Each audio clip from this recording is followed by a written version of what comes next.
You're welcome, Pastor. All right. Well, so let's jump right in here. We've got we're just going to continue from where we left off last week, and our focus now is on the exposition side of our preparation. We've done a lot on the exegesis side. Now we turned our attention the last several classes on the exposition, and we last time talked about the homiletical idea and started giving attention to the sermon draft, which means we were focused again on the structure of the sermon. All right, so we discussed last week a little bit about just reminding ourselves that the goal of the exegesis step is to be accurate, that we must understand the passage. And then the goal of the sermon is to be clear, that your hearers understand the passage. And we can think of those two characteristics as primary for expository preaching. There are other characteristics or elements that we need to consider, and we'll discuss those later. But the two primary ones are you must be accurate and you must be clear. The accuracy part we cover by all of these exegetical steps, okay? The clarity part in the sermon comes from these last 6 steps when we focus on exposition, all right? So again, I want to keep repeating this because I think it's very important. We understand both elements, accuracy and clarity, okay? And then one of the most helpful ways for us to be clear in our sermon is to have structure, for the sermon to have structure. And a good expository sermon is going to have an introduction to a body of a sermon and then a conclusion, all right? That's generally the characteristics or the attributes of a clear message, that it's easier for people to follow. And as we discussed before, the introduction of the sermon, its purpose is to get the attention of your hearers, to introduce the theme of the passage, to surface a need within the hearers, and to describe the background of the passage, and then transition to the body of the sermon. Those are some of the key elements in introducing a sermon. Again, introduction is meant to do that, simply to introduce the sermon. It's to take from where your hearers are at, wherever their minds are, and drawing them into the passage, leading them to the text. That's our objective as the preacher. And so the introduction is meant to bring that about. Just trying to see. Okay.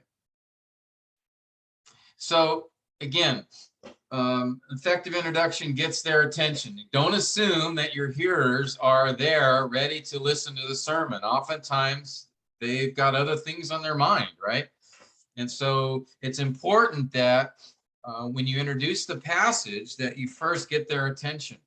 And we discussed this in a lot of detail when we in module 1, but also we revisited it in the last module as well. So I'm just giving you a brief summary of each of these, but please ask questions if there's anything that doesn't make sense, okay? Or you have a question or comment about.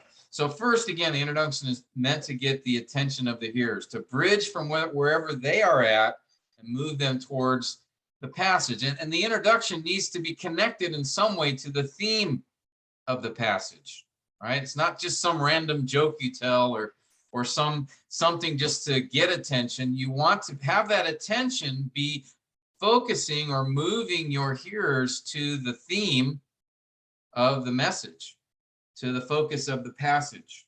All right, direct your hearers to its particular topic and prepare them. You're preparing them really to think about the subject of the passage. You're helping to orient their minds towards that. And that's why this next comment here, surface the need in the hearers, is so important, because you want to help them understand, okay, how is this passage, why should I listen? What will be helpful about it? How is it connected to where I am at in my life? How is it going to contribute to my growth, to my understanding, to what I need to do in my life? So surfacing the need. How does this text speak directly to them? And this is where a lot of times I'll just ask questions in my introduction. You know, if you're talking about a particular topic, let's say the subject is prayer. And so maybe I might ask questions like, do you wish you had a better life of prayer? Or do you find it difficult at times to pray to the Lord? Or how would you characterize your prayer life? Are there areas that you think need to grow? So asking questions like that, and then saying something like, and today in this passage, we're going to learn 3 characteristics of powerful prayer that will help us to have a better life of prayer to our God. So the idea is just asking questions or getting them to be thinking about the importance of this passage to their situation. Okay, how the theme of the passage, how the main idea of the passage can be helpful to them. All right, and you want to do that a little bit in the beginning so that you're drawing them in, so that you're helping them say, yeah, this is something that I need to listen to.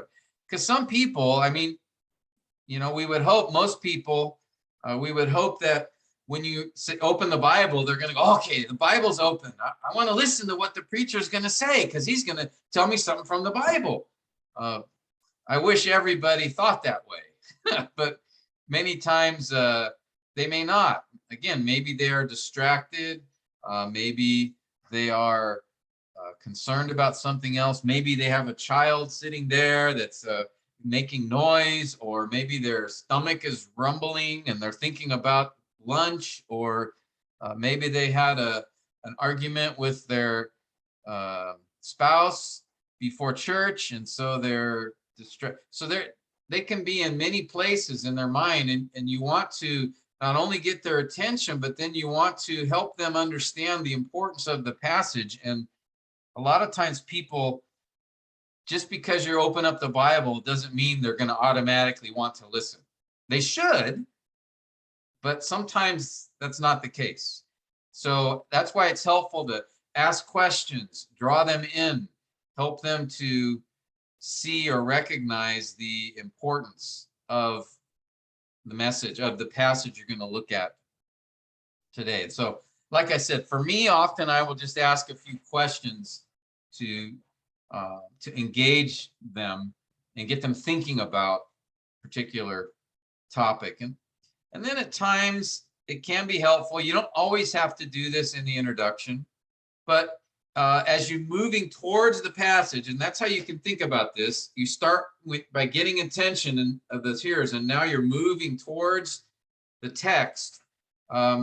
It is helpful to give them needed or necessary background context of the passage to help them introduce them to the text. And remember, for a psalm, each and every psalm has a setting, and it has an occasion or a reason that the psalm was written. And so it's helpful, maybe before you read the psalm, just to say, today we're going to see from this passage today 3 characteristics of powerful prayer. Now, before we actually read the psalm, it would be helpful to know David here is in a situation where he is confronted by his enemies. And so in that, he expresses a prayer to the Lord. And so from his prayer, we're going to see 3 characteristics of powerful prayer. Something like that, where you might mention the situation of the author, but you don't have to go into a whole detailed discussion of, the author here wrote this psalm in, the year 970 AD, when, you don't have to go into that kind of detail necessarily, but just give enough information that expresses the background of the psalm, what prompted it to be written, what was the occasion for it. All right. And then finally, reading the passage, transitioning to the body of the sermon. All right, and this is where, now that you've prepared them for the topic and the need for it, transition to the text. I usually wait to read the passage at the end of the introduction. I know some people like to do the passage at the beginning, and that's certainly fine. There's nothing wrong with that. But I would rather get their attention first, so that when I do read the passage, everybody's there.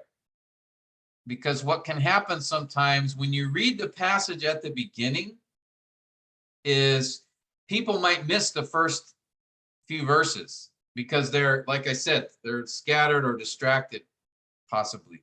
And so I would rather they miss, the first part of a story that I tell to get their attention, rather than miss when I read the text. Does that make sense?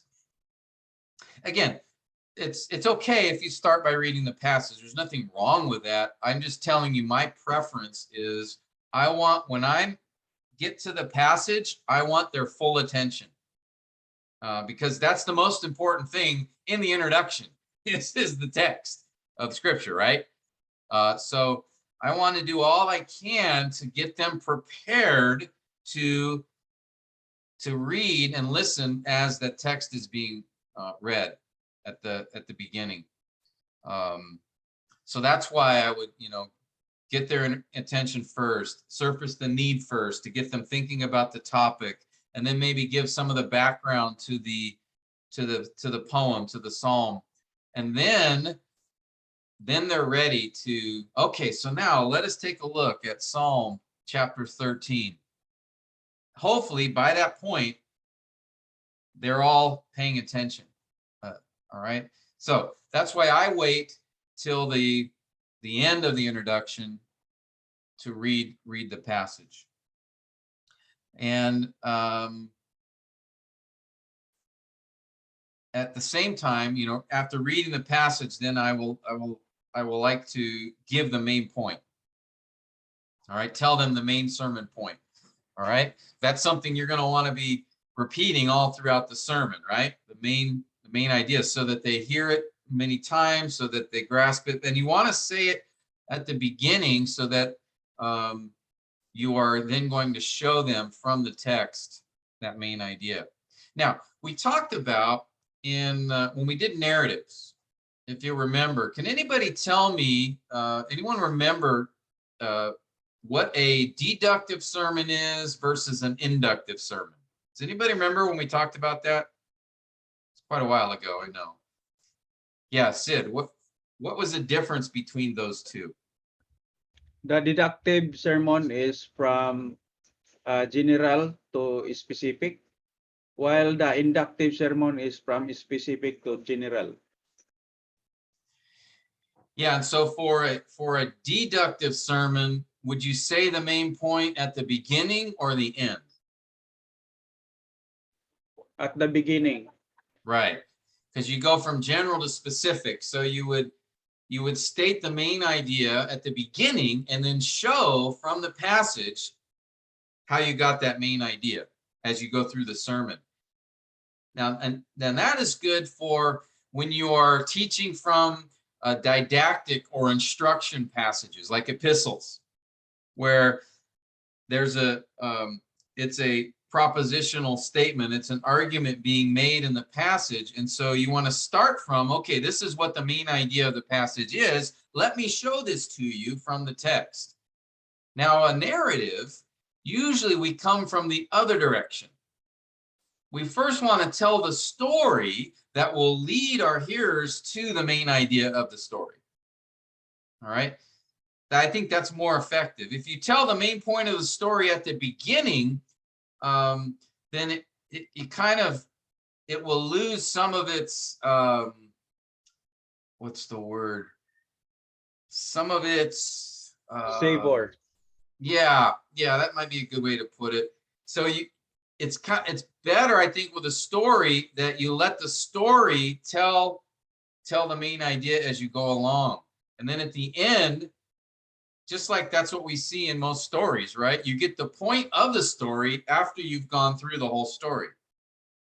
And so that's the power of narratives, is it sort of leads the person to the main idea.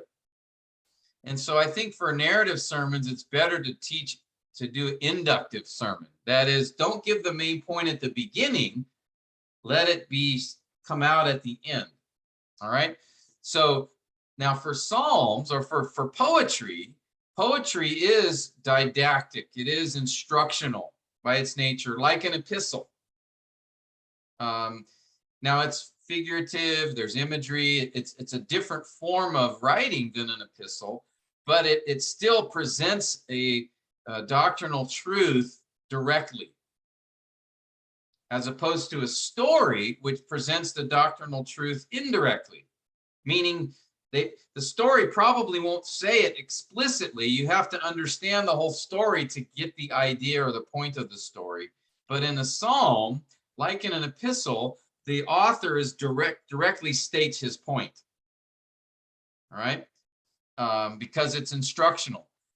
So my recommendation for poetry is to preach deductive sermons. That is, give your main point at the beginning, like you do for an epistle, and then show, as you go through the passage, you show support for that main point. All right, because also a psalm has an outline, just like in a passage from the epistles, right? There's an outline from the structure of it. You do the structural diagram. In a poem, it too has structure, right? It has stanzas, and each stanza is a particular point. And so the psalm has an outline, just like an epistle. All right, now a narrative doesn't have an outline, it has scenes. Okay, and so you teach the story by going through each scene of the story, but you don't necessarily have an outline like you do for an epistle or a psalm. But in preaching a psalm and preaching a poetic text, I would say the sermon should be deductive, because you'll have a main point and you'll have an outline, like we talked about last week, the homiletical idea. Okay, so keep that in mind. I think it's important to state that sermon main point, the homiletical idea, the sermon main point and outline at the beginning, like you would for an epistle. All right, because again, that will help your hearers to be able to follow you. If you tell them, okay, from this psalm, we are going to see 3 characteristics of powerful prayer. Now, they know, okay, he's going to tell me three characteristics here. All right, and it's about prayer. It's about being able to pray powerfully. So now your hearers sort of have an idea in their mind of where you're going. Okay, again, we want to be clear. What does it mean to be clear? It means to do your best to help your hearers follow you, understand you, know what you're saying, okay, as you explain the text.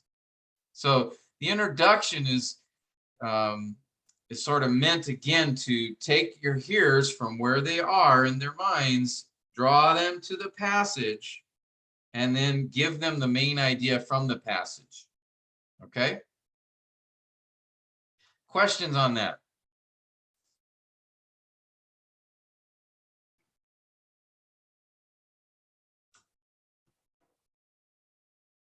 Okay, hopefully none of this is new. Michael, do you have a question or comment? No, Pastor. I said none so far, Pastor Tim. Oh, okay, thank you. Hopefully this is just review, but I know sometimes it's easy to forget things, or so it can be helpful just to remind ourselves. So that's what I'm just trying to do. This session will be mostly reminding us of some things we've talked about before, and then, Lord willing, we'll discuss poetry, how to preach poetry specifically at the end. That's my goal. So the first part here will be more of a summary approach, a review. Okay, so. Yes, sir. Yes, sir. In the Psalms, sir, there is like for example, the NIV, ASB, or King James Version. some writers write two paragraph. The other one is three paragraph. If we study example ESB, it is composed of two paragraph. Two paragraph. Our main points is only two, not three, because we use ESB. Yeah, I'm correct, sir. Yeah, if you go back to what session was that? Let me look it up right now. We talked about this in an earlier session. I'll just look it up right now so you can go back and Yes, look sir. at I the, want to clarify, sir. yeah. So if you go Thank back you. in the notes on session,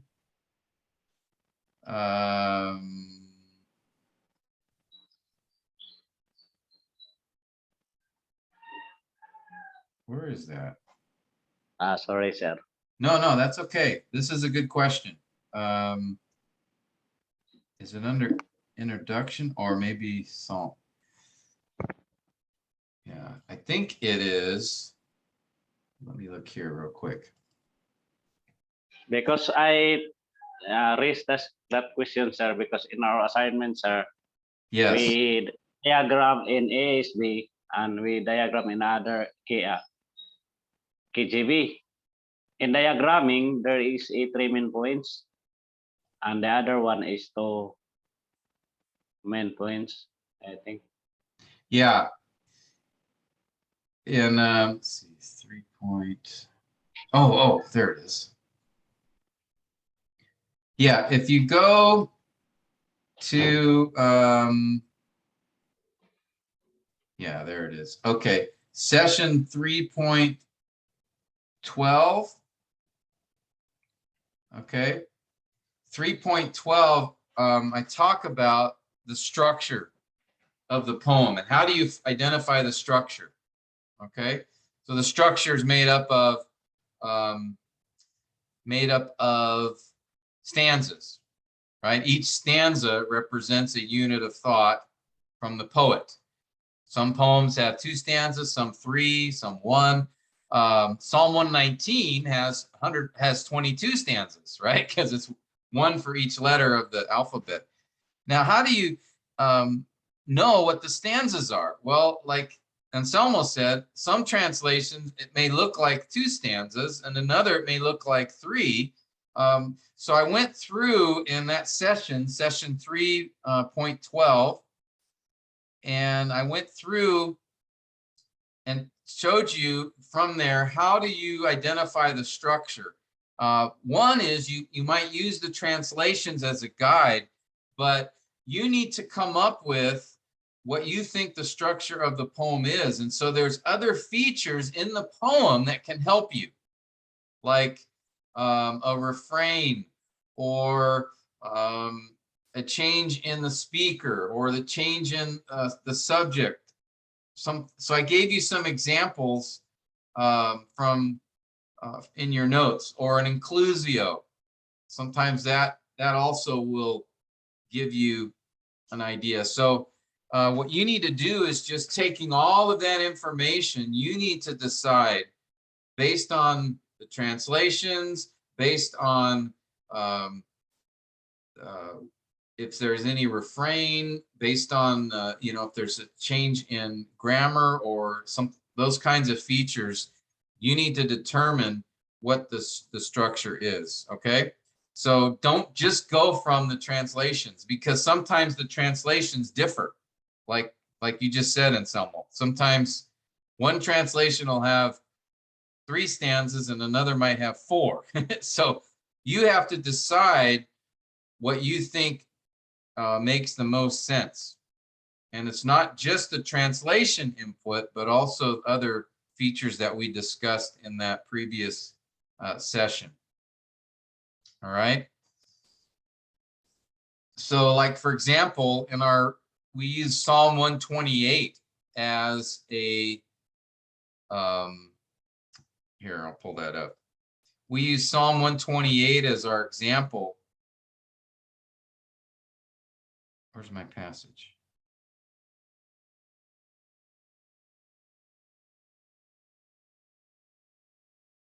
What happened? Oh, okay. Let me see here.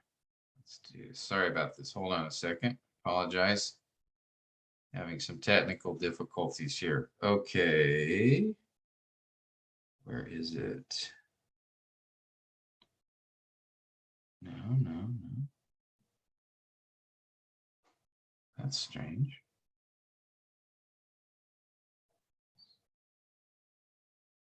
Why won't that? All right, give me a second here.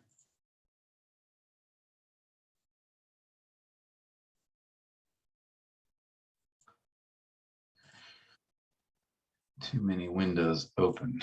Okay, let's try it now.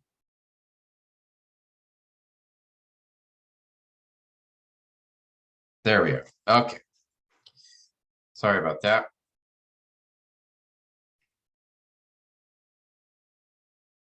Okay, so let me go to Psalm 128. And if you remember, this psalm, here's the New American or the NIV version, which has 2 stanzas. Notice verses 1 to 4, verses 5 and 6. But if we go to New King James, it has 3 stanzas.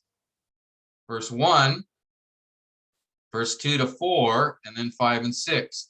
If we go to the ESV, it has 3 stanzas, verses 1 and 2, 3 and 4, 5 and 6.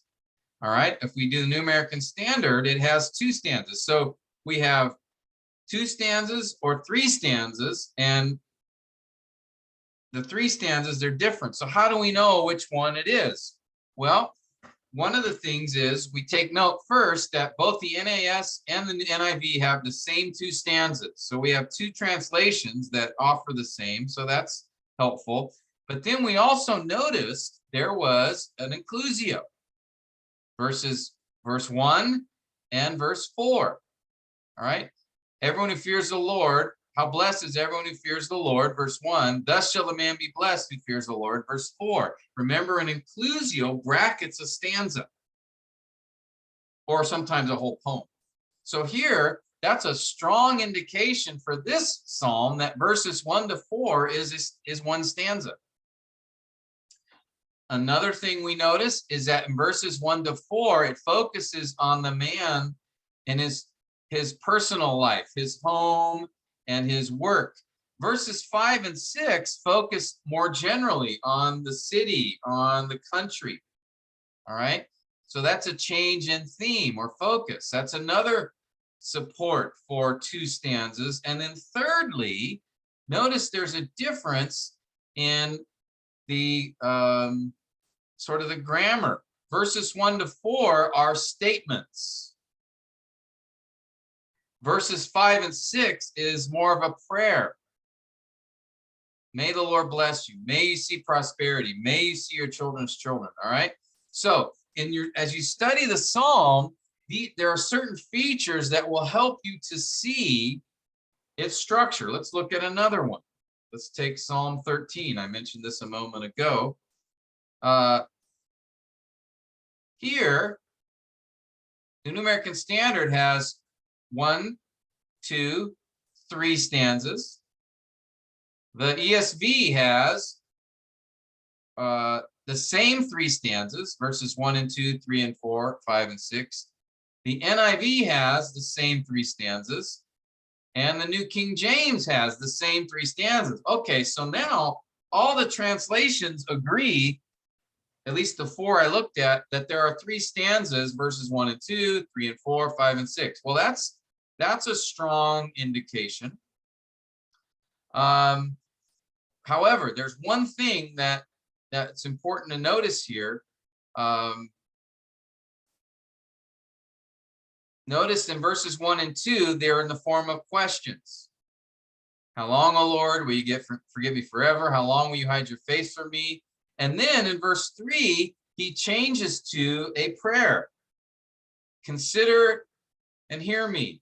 Enlighten my eyes, lest my enemies say. So there's a change in the style from rhetorical questions in verses 1 and 2 to a specific prayer, a lament in verses 3 and 4.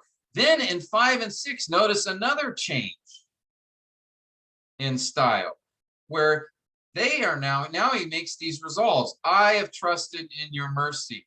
My heart shall rejoice in your salvation. I will sing to the Lord. You see that? So there's a shift. That helps to support that there might be 3 stanzas here. All right. It goes from rhetorical question 1 and 2 to a prayer, verses 3 and 4, to a declaration, verses 5 and 6. You guys see that? So that's, let's see, maybe we can try, what's another one? Psalm 1. Okay. Now in this psalm, here, New King James has verses 1 to 3, 4 to 6, 4 to 5, and then verse 6. All right, so it has 3 stanzas. The NIV has 1 to 3, 4 to 5, and verse 6. Notice there's a space here. That's how I know it's a different stanza. There's a space between them. How about the ESV? The ESV has 3 stanzas, but they're different. 1 and 2, 3 and 4, 5 and 6. How about the New American Standard? 2 stanzas here in the New American Standard, 1 and to 3, and then 4 to 6. Now, so we have some differences between the translations. So then we need to look, okay, is there anything, any clear distinctions that would identify the stanzas? And we notice verses 1 to 3 focuses attention on the righteous man. But verses 4 to 6 focuses on the wicked. Okay, so there's a change in theme between 1 to 3 and 4 to 6. So that would indicate that perhaps 2 stanzas are what the original author intended. Notice also that he has in the first stanza, there's an image of a healthy tree in verse 3, that the righteous man, the blessed man, is like this healthy tree. But verse 4, it contains another image. The wicked are like chaff. They're not like a healthy tree. They're like the chaff. And therefore they will not stand in the judgment. So there's 2 images, distinct images, 1 in each of these stanzas. Okay. Psalm 2. This psalm, the stanzas are identified by a change in speaker. All right, the first 3 verses focus on the that's the narrator speaking. Verses 4 to 6, 4 and 5 focus on the Lord speaking. 4 to 6, excuse me. And then verses 7 to 9 are the Son speaking, another speaker. Verses 10 to 12 goes back to the narrator. And that's exactly how the New American Standard followed it. So there's 4 stanzas in Psalm 2. Let me see, what did the ESV do? The ESV also had 4 stanzas following the speaker. The New King James, 4 stanzas following the speaker. And the NIV as well. Okay? So those are just a few examples. If you go back to session 3.12, that's session 12 of module 3, and it goes through those different things to look for to identify the stanzas. All right, so the translations are only one part of that. Okay, I know that was a long answer in Selmo to your question, but did that answer it? Thank you, sir. Thank you, sir. Okay. Thank you very much. Yeah, that's a very important question. I'm glad you asked, because that, that's how we identify the structure of the psalm, the stanzas. We have to know what they are. And that's why I have you at the beginning you know, the first step of poetic analysis is the setting of the poem and the structure. So that's where you do it, you know, explore, identify the structure. But then at the end of your structural diagram, I ask you again to reevaluate the structure of the poem, because maybe in your study, in those steps between, you might have uncovered some more information that would guide your understanding of the stanzas. All right, but don't just go by the translations. Sometimes we saw a couple examples, Psalm 2 and Psalm 13, where all the translations agreed. So that's a strong indicator that that might be correct. All right, but usually you'll have the translations, maybe one or two, you know, two might agree, but usually there's a lot of differences. So that's just a place to start, but don't use that as the final decision. Okay, unless you have all the translations agree, then that's a good sign. But even then, once in a while, you may still find that there's a difference. Okay,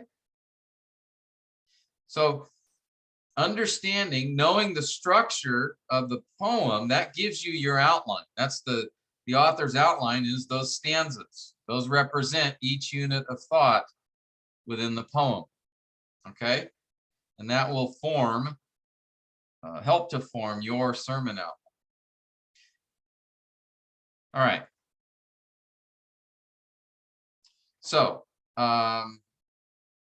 that is something then you would indicate, you know, usually you definitely communicate your sermon main point in the introduction, and sometimes you might also give the outline. You don't have to, but sometimes that can be helpful, especially if you say the 3 characteristics of powerful prayer. You might want to give the 3 up front in the introduction, but you can also wait. It's okay. All right, that's just up to your style. Now, here's all that we talked about, the introduction. The body of the sermon. Okay, now that is exactly where we're at now. The question that Anselmo asked. The body of the sermon is framed by the structure of the poem, the stanzas. Right, the body of the sermon is your outline points. You have the sermon main point. That's the point of the whole sermon. And then you'll have your outline points. So here's an example from Psalm 128 that we had. Declared blessing, domestic blessing, and durable blessing. We talked about that in the last session last week. It's just an example. So there's 3 outline points in this particular sermon. And each of these outline points should contain the following elements. Do you remember the 6 P's? The point, the proof, the picture, the plan, the persuasion, and the problem. All right, we called those the 6 P's. Okay, I may have added one since we last went over this. I can't remember or not, but basically, let's just briefly go over those by way of review. Okay, the point. So each outline point, you're going to want to state the point. All right, state it clearly, explicitly. Now, this may seem obvious, but sometimes preachers forget. So they'll say, all right, so we're going to look today at the 3 characteristics of powerful prayer. And then they just start talking about the passage. So look in verse 1. Notice the psalmist says that, notice how he prays honestly.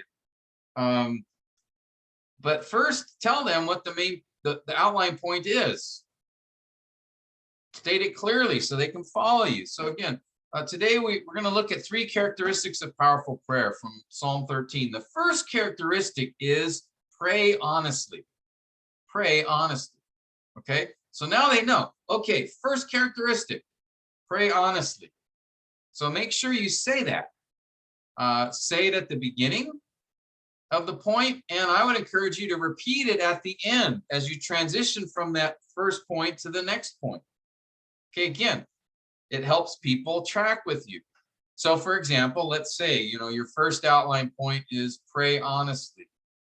And then you talk about how the passage shows that. Notice here these questions from the psalmist, blah, blah. So you give you talk about it, and then at the end of the point, repeat it. So far we have seen from this psalm, the first characteristic of powerful prayer is to pray honestly. Now, the second characteristic of powerful prayer is to pray fervently. Look with me at verse 4.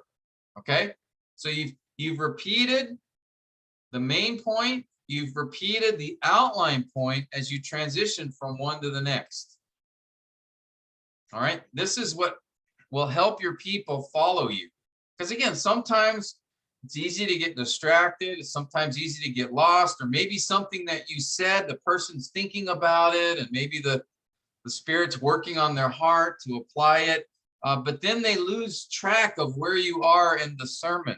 And so that's why it's good at the end of the point to just repeat it. So then they say, oh, okay, he's finishing up the first point. Now he's moving to the second one. Okay. Make it easy for your hearers to follow you by repeating the outline point at the beginning and the end. Okay. So state the point. Right. That's the first characteristic. The second is proof. That is the explanation. All right. You state the main point. The first characteristic of powerful prayer is to pray honestly. And then you show your hearers how you got that point from the text. So you would say, notice, we see here in verse 1, notice how he prays honestly here. Take a look at these questions that he asks, and then you go through the questions, you explain to show them from the text how you got that point. All right, that's the key, brothers. You're showing them from the passage. Keep bringing them back to the text. All right. So the first way we see the powerful characteristic of prayer, that it's honest, is notice that and then you just take them. Take a look at verse 1. Do you see that word? Whatever it is. So here's where your study will come in, where you're not going to dump all your information on them, but you at least can help explain to them from the passage why you said the first characteristic of powerful prayer is to pray honestly. How does that seen in the passage? That's what you're doing in this second P, the proof. You're proving to them how you got that point from the text. Okay? This is what really at the heart of expository preaching. It is showing your hearers from the passage so that they can see it, so that when they go home and they look at the passage, they remember, oh, this is where Pastor explained this. You want them to be able to do that, to see it from the passage, rather than you read the passage and then you don't refer to it anymore, and then you're just talking. That's not going to help them see the sermon coming from the text. All right, they'll just see the sermon coming from you, but you want them to see it coming from your passage, right?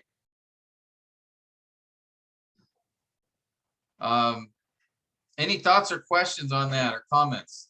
I think that should be pretty straightforward, but I just want to make sure. Any questions on that? Clear enough? So we have the point and then the proof. Now the third P is the picture. The picture, right? That is illustration.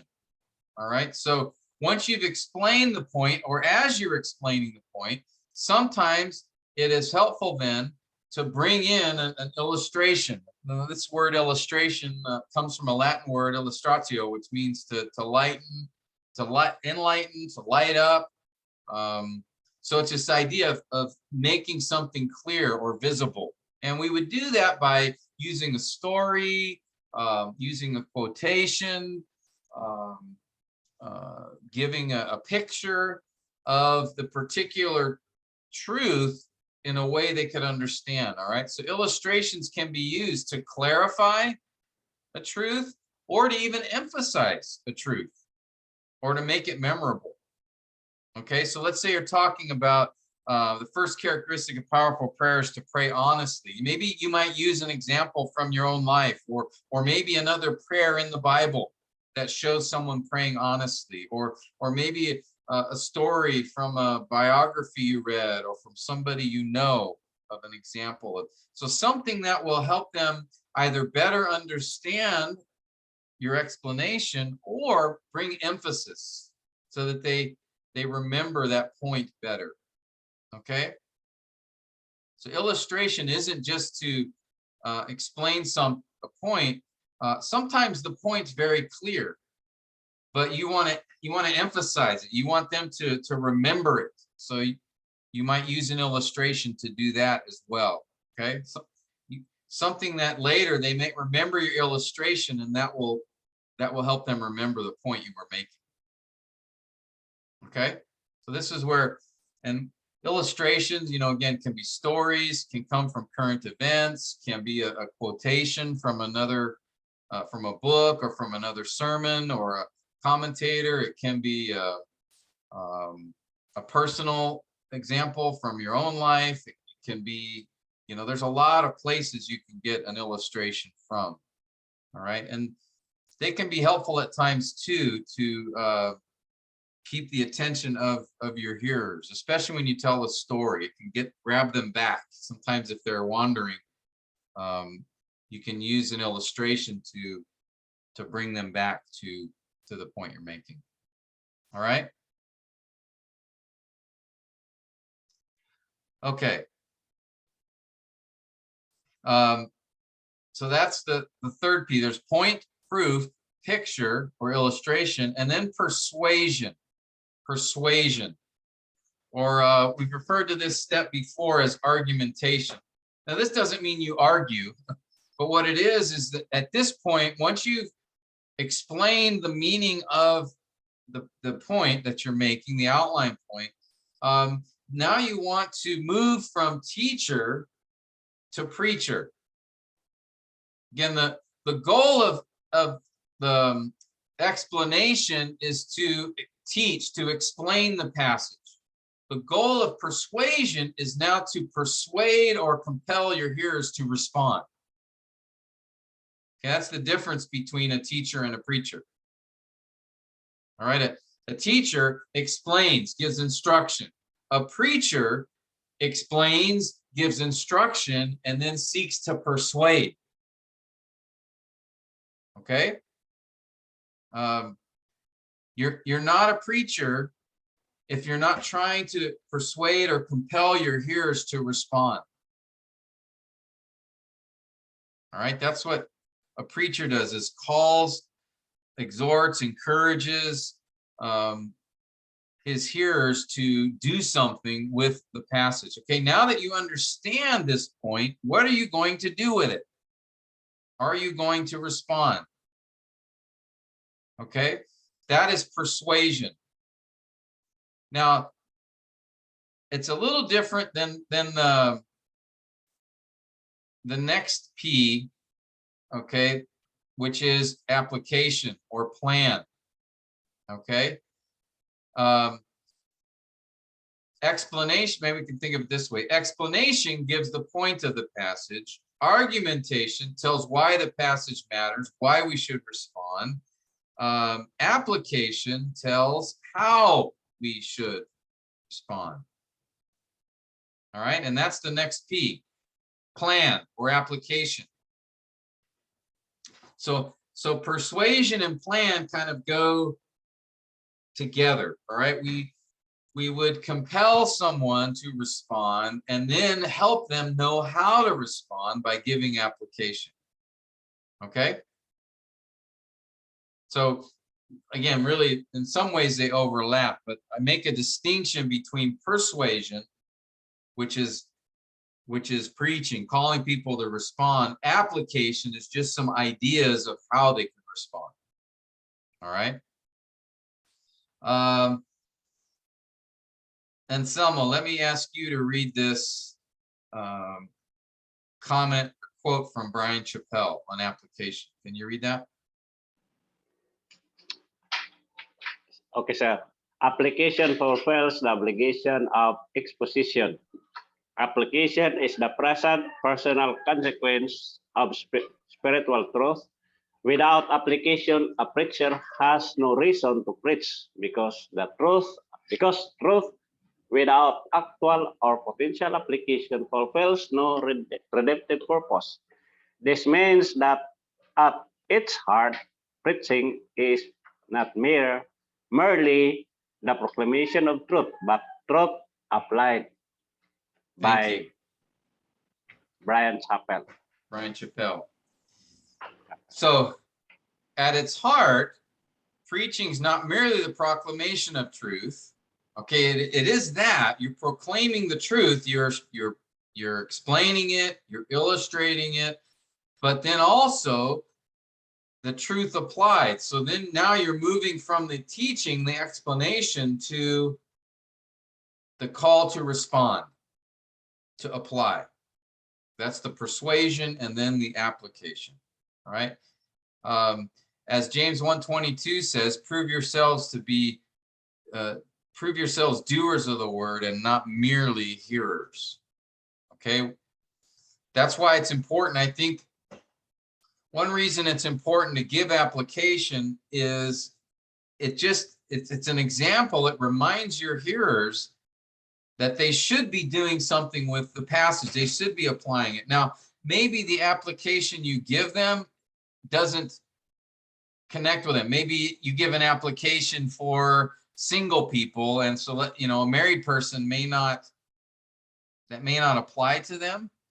But by giving examples of application, you should be causing everyone that's listening to be thinking about how it applies to them. Right? If you just teach the passage and then move on, if you don't call them to respond, if you don't give them some ideas of how they might respond, if you just teach the passage and then you go to the next point, you're showing them to be hearers only, not doers. See what I'm saying? You want to explain, you want to teach. That's important. They need to understand what the passage means. They need to see it from the text. But your job's not done, because we want them to not just be hearers, but doers. And so you will encourage that by not only persuading them to respond, but then giving them some ideas. And even if those ideas don't relate to them, it's still showing them an example that they should be doing. So if I hear the preacher telling the single person how to apply the text, it should be helping me to see, I should think about how I should apply the text. All right. But if you don't do any application, then you're almost, showing your people, showing the hearers that you might teach them unintentionally. You might teach them to just be hearers of the word and not doers. Okay, so we don't want to do that. We want to encourage a response. Remember, I think a great example of this is the Sermon on the Mount. You guys remember this. At the end,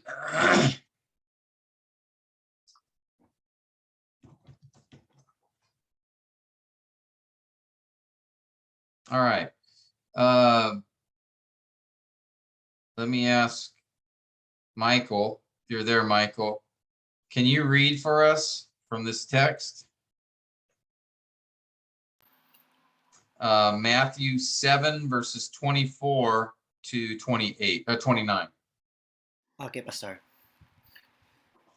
Therefore, everyone who hears these words of mine and put them into practice is like a wise man who built his house on the rock.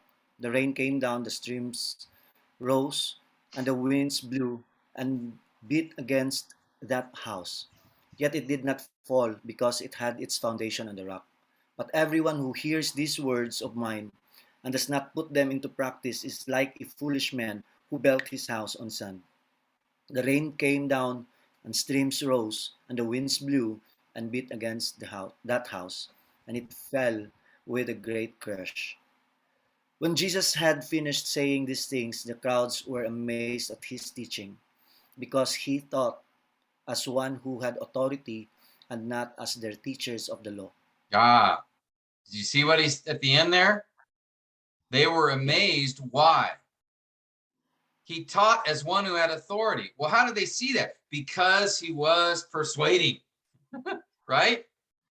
He was telling them, look, everyone who hears these words of mine and puts them into practice, applies them, is like a wise man who built his house on the rock. And he gives this illustration. Basically, apply what I'm saying, or you're like the foolish man who builds his house on the sand. You want to be that guy? Of course not, right? So here, Jesus in these verses is persuading.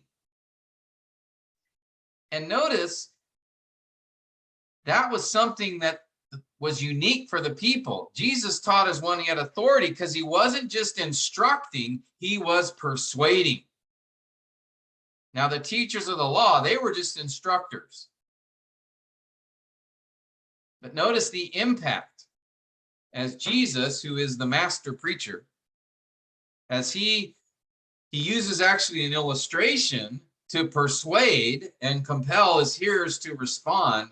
And notice his hearers say, wow, he teaches with authority because he's telling us we need to respond. That's not like our teachers do. So here's a great example, I think, of not just the use of illustration, but really the Jesus using persuasion in order to call his hearers to respond. Now, he gave specific application inside of his sermon, all right? He gives very specific application in the message itself. And that's what leads me to the next point about application is I would encourage you to give application. Don't wait until the end to give it all. I would encourage you to give application or ideas of ways to apply the passage as you are teaching through each of the points.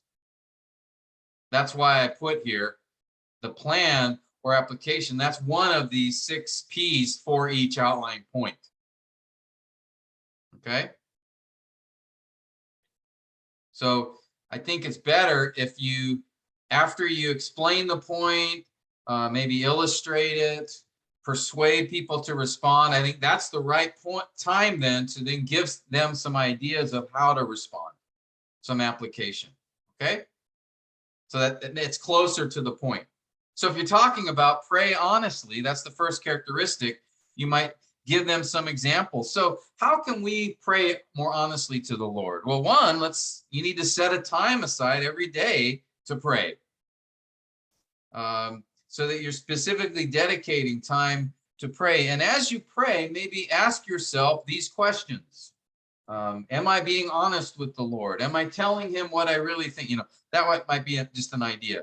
But it's better to do that right at the point rather than wait till the end of the sermon when you've said all this stuff and then trying to give application. Now, sometimes there may only be one application or something from the passage, and then give it at the very end. I'm not saying you can't do that, but what I am saying is it's better to give the application within each outline point if you can, okay? Another reason for that is if you wait and give all the application at the end and you run out of time in your sermon, guess what? You might end up skipping the application. So better to give them at least some earlier in the sermon in case you're not able to finish the message as well, okay? All right, comments or questions about that?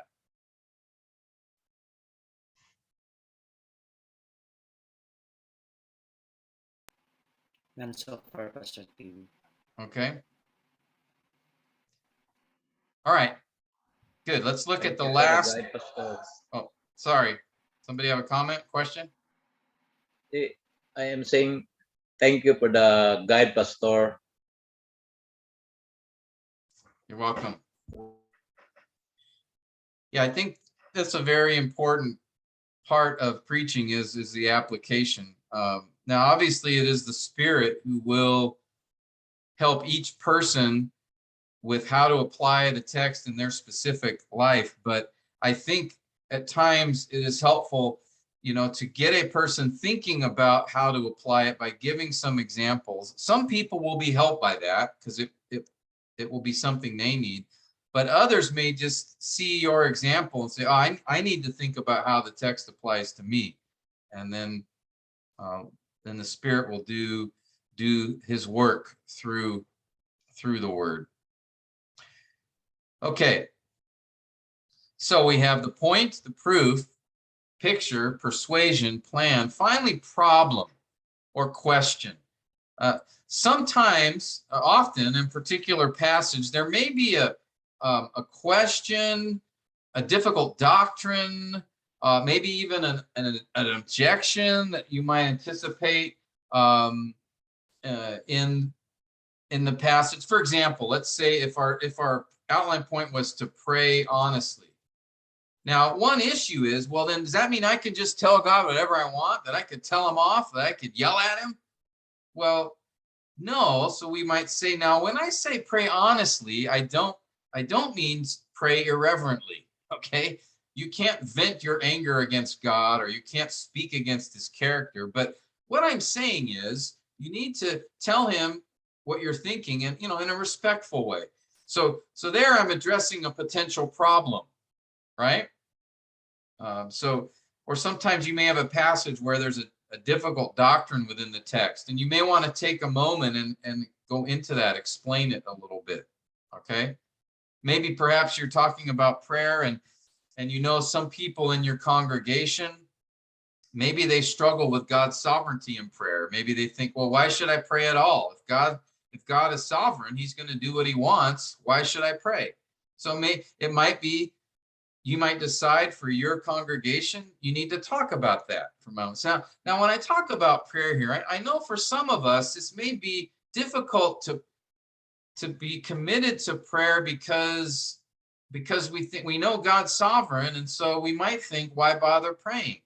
All right, so this is what I'm talking about, the problem or the question that you might want to address in your passage. All right, so you don't have to come up with a problem or an issue, but I just say think about it, because again, your congregation, maybe there's something from this passage that will be helpful for you to address, because some people have concerns or questions or something like that about that particular topic. Okay. So all I'm saying here with these 6 P's is, here they are. These are just a guide. You don't have to put all 6 of these in every outline point. Okay. You definitely need to state the point, and you need to explain it, and you need to persuade. Okay. I think those are requirements for every point. Okay. You have to state it, and you got to explain it from the text. All right. And then you need to call the hearers to respond. That's teaching and then preaching. Now, whether or not you illustrate it, or whether or not you put an application, specific application, or whether or not you include a problem, you may include all 3 of those, or you may choose to just do one of them. Maybe your point, you're just going to illustrate it, or maybe another point, you're just going to add an application. It just depends. It depends on the point. It depends on your congregation. Depends on the passage. For example, if a point is clear, you may not need to illustrate it at all. Okay. Or sometimes the point actually is an application. Pray honestly. Well, that's an application almost, right? It's telling us how to pray.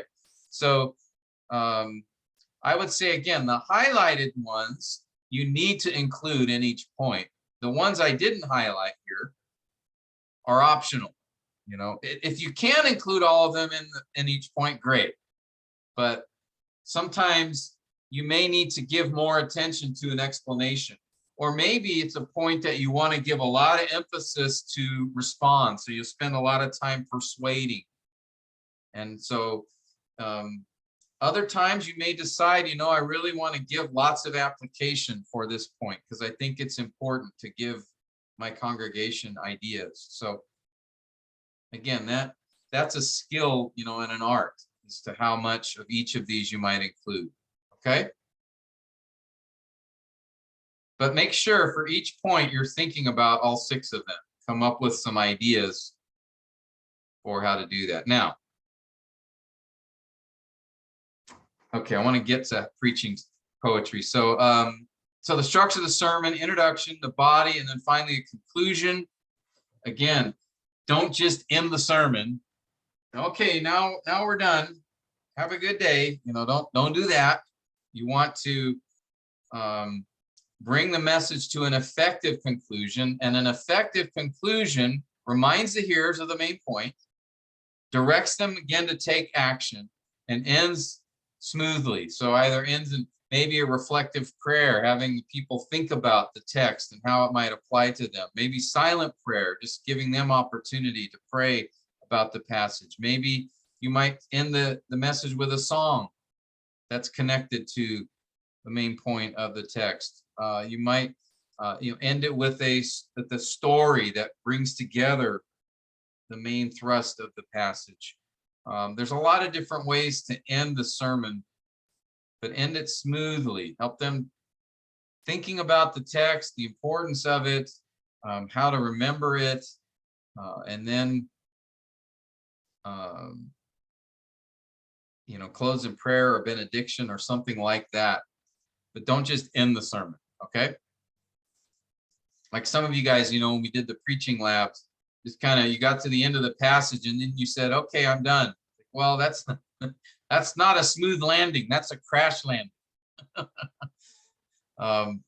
You want to transition from the text to your hearers and just like the final thoughts for them before they leave. And I think that's a good time to have there be a time of prayer, or a time even you might have them. So before we end our time in prayer today, I want you to take a moment now and think of one way you're going to try to apply this passage this week.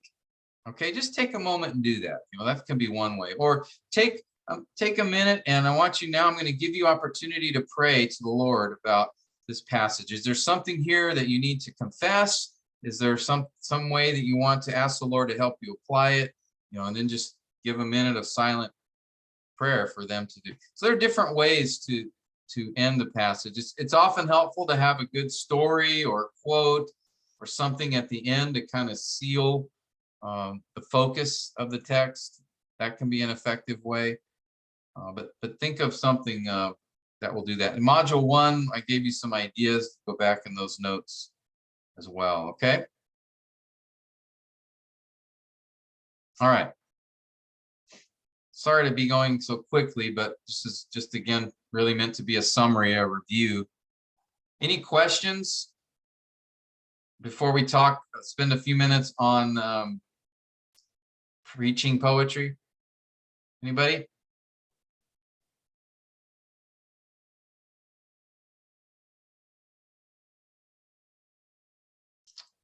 Okay. We've already discussed writing the sermon manuscript, so I'm not going to take a lot of time to do that, but main thing is just as a reminder, I think it's helpful to write out your full sermon because it gives you opportunity to think about what you want to say, how you want to say it. It will, like I was doing that today, I was preparing some sermons for my time in Pakistan. And so just as I'm writing things down, it's helping me think about how do I want to say certain things.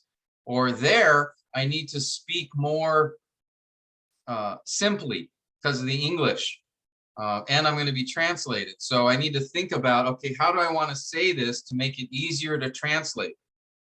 and easier to understand.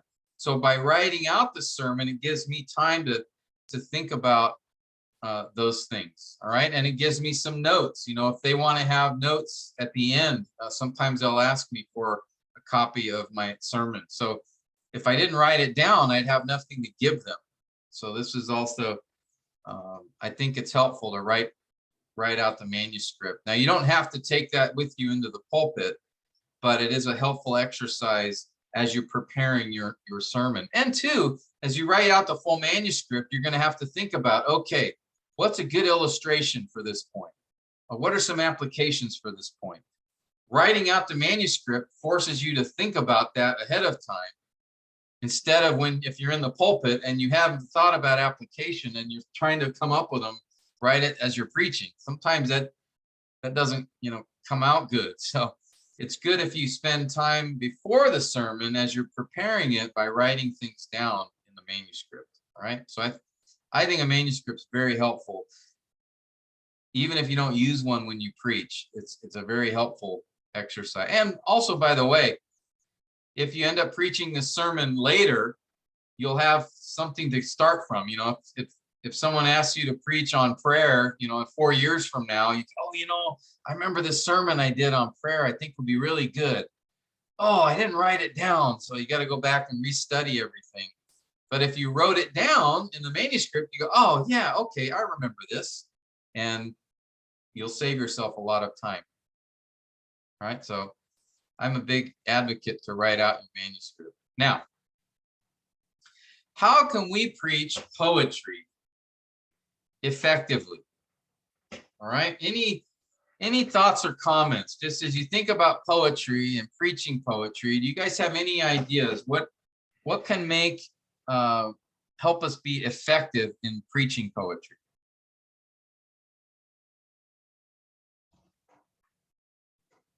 Anybody want to offer a suggestion?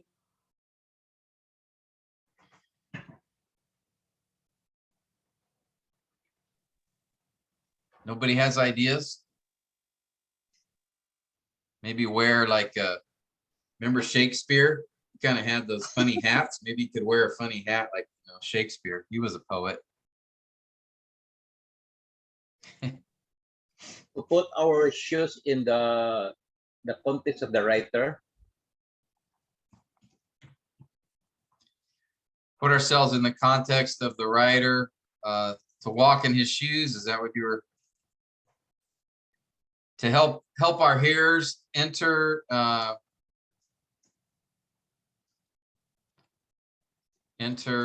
situation of the poet. Is that what you're saying? Yeah, this is where understanding the context of the poem, the occasion of the poem, because then you can make a connection of the poem to your ears. So for example, if you're preaching Psalm 13, which talks about David's discouragement and his depression, you can connect it to your people to say, David was going through a very difficult time and he was so discouraged, he wanted to give up. Have you ever been there? Have you ever wanted to give up? Have you ever gone through a trial and you just are so discouraged, you think God's not even listening to you? So that, yeah, you can connect the hearers. And that's where the imagery also is helpful. The images that the poet gives. It's helpful to express those images so that your hearers can sort of see and experience that image. Good. Anyone else have any thoughts?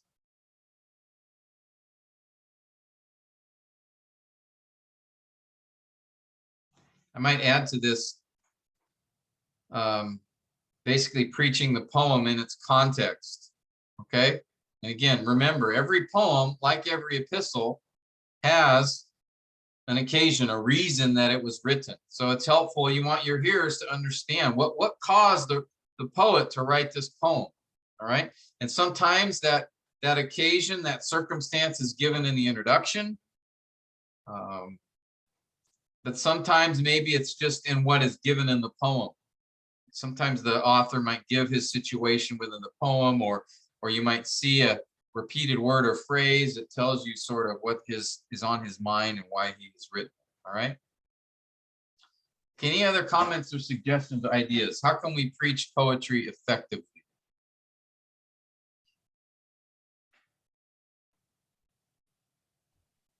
Maybe we include our gestures during the preaching. Include our what? Sorry. Huh? Gestures. Our gestures. Is that what you said? Okay. That one. Yeah, even just remember that poetry is given, it's emotional by its nature, right? That's part of what makes up poetry, emotion, feelings. And so, yeah, if you're preaching a poem, you need to be more expressive, right? So yeah, like you said, Brother Arn, your gestures or even your tone, right? Your emphasis, your energy, your emotion should match that of the poem. So if the poem is a lament, you're not going to be real excited, preaching with energy and joy. Whoa, yeah, praise God, he's abandoned me. That doesn't match. But if it is a psalm of praise, then you want to express more of that joy, right? And energy. If it's a lament, then just match the tone. The tone will be more somber and sober.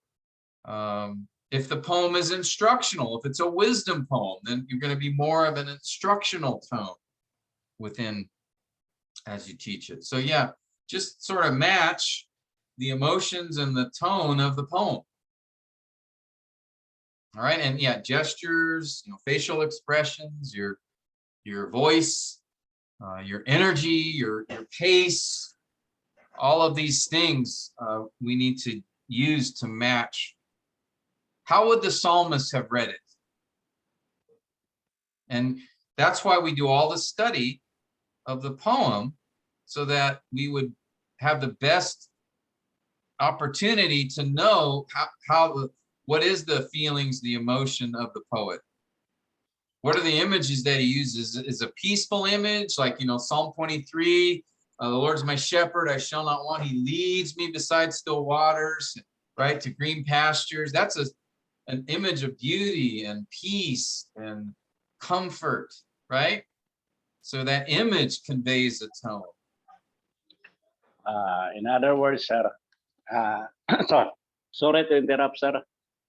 In other words, sir, the congregation that we handle, we must bring them in what atmosphere of the certain situation. Like, for example, if it is lament, we bring the congregation to a situation where the author lament, sir. Yes. Or in other words, in another, I have encountered that word before. Getting into the Bible, we must bring the congregation there so that Yes. they can understand the situation. Yes. Excellent point. That's exactly right. But usually, sir, we leave the congregation there. Well, that's why it's important. Just follow the psalm. For example, I mentioned this psalm. We looked at it briefly earlier, Psalm 13, right? And the psalm begins with these 4 rhetorical questions that are really laments, right? Where David feels alone and abandoned, that God has left him. All right? That's how he feels. And so as you read these first 2 verses, you're going to read it with that sort of feeling. And then you might even ask, notice here, David feels like God has abandoned him. Have you ever felt that? Have you ever been in a situation where it seems like God is not listening to you? So yeah, you're bringing them into the psalm. And then he talks about, answer me, O Lord, and light my eyes so I sleep the sleep of death. Have you ever been in a place where you have wanted to die? You've been so discouraged.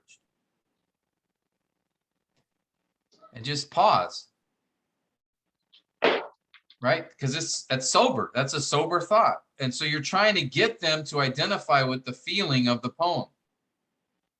But yeah, don't leave them there because the poem, the lament psalms don't usually end there, right? Notice verses 5 and 6, David then has how to get out. And here he gives the response. Whenever you're discouraged, whenever you're depressed, whenever you feel like giving up, you need to preach these truths to yourself. And so then you go through that. So yeah, bring them in to the tone, the emotion, the atmosphere, as you said, of the psalm, and just follow the psalmist. All right, David in Psalm 13, the first 4 verses, he is discouraged. He is depressed. He's despairing. He's crying out to God. And then in the last 2 verses, David resolves to how he will be delivered from that discouragement. Okay? So, yeah, every psalm, just the psalmist will guide you, and you just follow him as far as the tone and the theme and all of that, okay? So that here, by the way, here we go. Follow the structure of the poem. We talked about this earlier as well. Poems are, they are instructional. They contain doctrinal truths expressed in a different way, but these truths are given in stanzas, not paragraphs like in an epistle. So again, as I said before, deductive sermons are good for preaching poetic texts. So you can present the main point at the beginning and then show them from the psalm, that main point, and then follow the stanzas. That is your structure or your outline. Okay. Is there a question there? Thought I heard somebody. And then along these lines, don't preach the poem like an epistle. And we've kind of just talked about that a little bit. Poetry expresses truths with figurative language, with imagery, with emotion, with feelings. So, sorry, I'm not showing you the, here we go. So just, again, follow the direction of the poet, match his tone, match his emotion, describe the image that he gives in a way that can help your hearers appreciate and understand that image. Okay, but don't preach the poem like an epistle, in the sense of an epistle usually doesn't have the imagery and things like that. Sometimes it's there, sometimes the emotion is there, right? Paul, you know, when he asks in Romans 6, may I go on sinning that grace may increase? And then he says, may it never be. You know, there is emotion there. He's very emphatic. But in a poem, that emotion is expressed more in the form of the image being given, as I said in Psalm 23, the image of this peaceful pasture of comfort and provision and protection. So you want to describe that image so that it brings that tone to your hearers. Okay. So we've already talked about this. Preach with the emotion of the psalmist. Here, let me ask Kazot. I'm going to ask you to read this, if you will. This quote from Fee and Stewart here. I'll highlight it. Can you read that? Yes, Pastor Tim.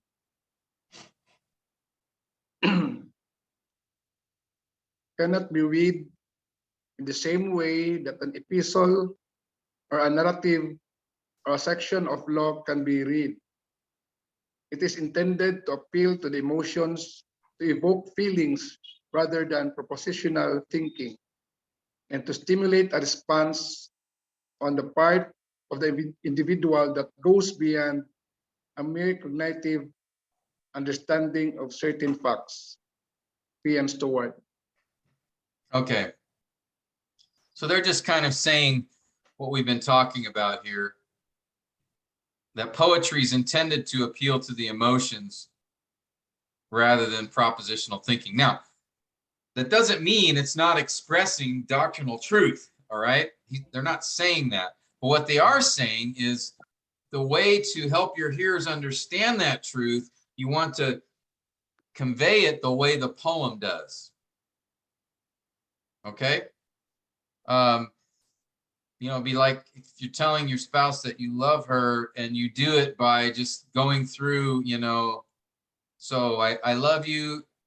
You know that I love you because I earn money and I pay for our rent.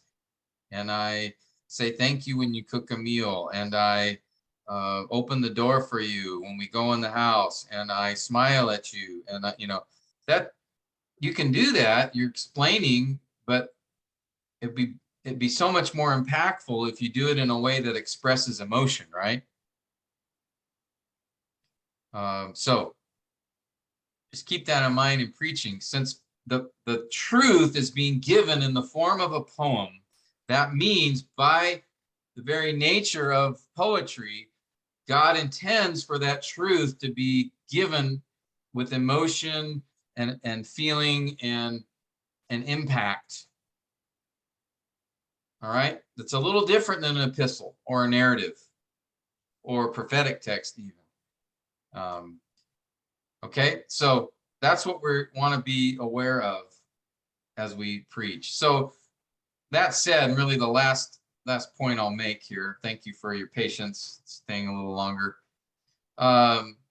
is don't preach exegetically. All right, don't tell them, okay, so in this psalm we can see that developmental parallelism is the dominant form of parallelism in this psalm. And notice here this chiastic structure that is in the psalm. We see here, you know, and this type of figurative language is a merism.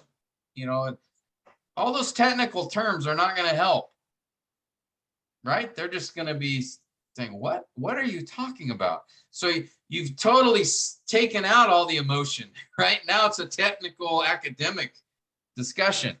So you need to know that stuff. You need to see the parallelism. You need to understand the figurative language. You need to know what the poet's doing. But you don't need to explain all that in your sermon. You just need to say, if you see the figurative language is very expressive, then you just need to talk about the emotion of it and the expression. You don't have to get in. So for here, let me show you an example. And we'll close with this. From Psalm 128. Okay, so here's just, I took this out of the sermon I did on Psalm 128. Look now at verse 4. The psalmist directs his attention right at husbands and fathers and future husbands and fathers when he says this, behold. Now what he's saying here is this, men, stop right now and look carefully at this picture. Don't miss what I'm about to say. This is the man who will experience God's blessing. Okay, so I might, in that, I don't tell them, behold, that is actually a poetic expression. It's an exclamation. And exclamations are typically used by the poet to blah, blah, blah, blah. Who cares? All right. You just need to give the bottom line. You need to preach that exclamation. You know it's an exclamation. You know why it's there. You know what the poet is using it for. So that's how you preach it. He's trying to get the attention of the reader, right? He's wanting to emphasize something. So you just do that. You don't need to explain what you're doing. You just do it. All right. Does that make sense? Or if you see, like we talked about with chiasms, right? Where the second line is reversed compared to the first. And we talked about, well, the poet does that because he's drawing attention to the end of the first line and the beginning of the second. So you know he's emphasizing that by, so for example, like Psalm, let's go back to Psalm, is it 19, I think?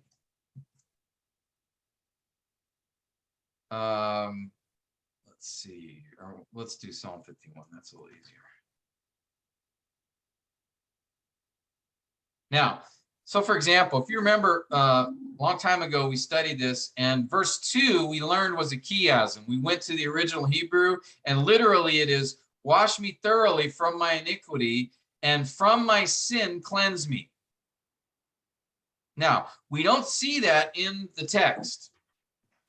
You don't have to go through this long explanation of a chiasm and say, so in the Hebrew, literally, but what you know is that he uses a chiasm here to focus on my iniquity and my sin.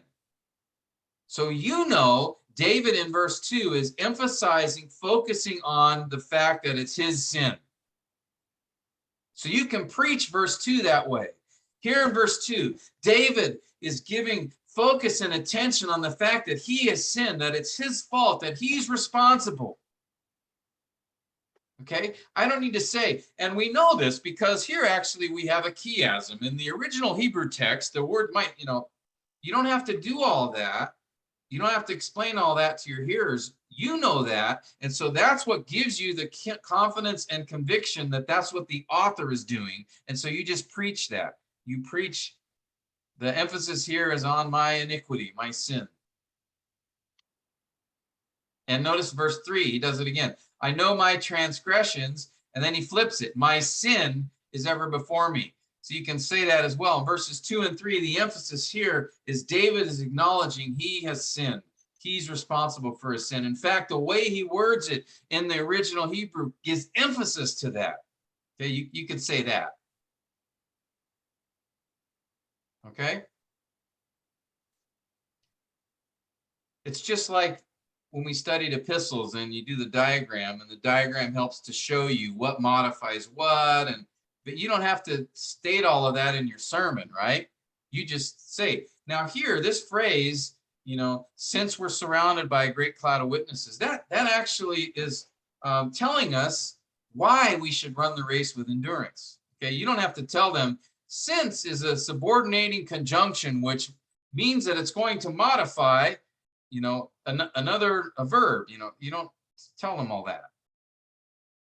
But what you do is tell them the result, because that's what where the meaning comes from. You would tell them the result of that. Okay. All right. I don't know if I'm making things clear or not, but that's just trying to give you some examples to keep in mind. Okay.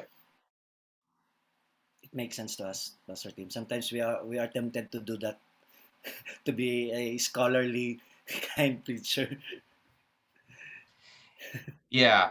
Now, once in a while, I might do something like that if I think it's important for the people to understand it from the passage. But yeah, I try to avoid that if I can. But sometimes it is helpful.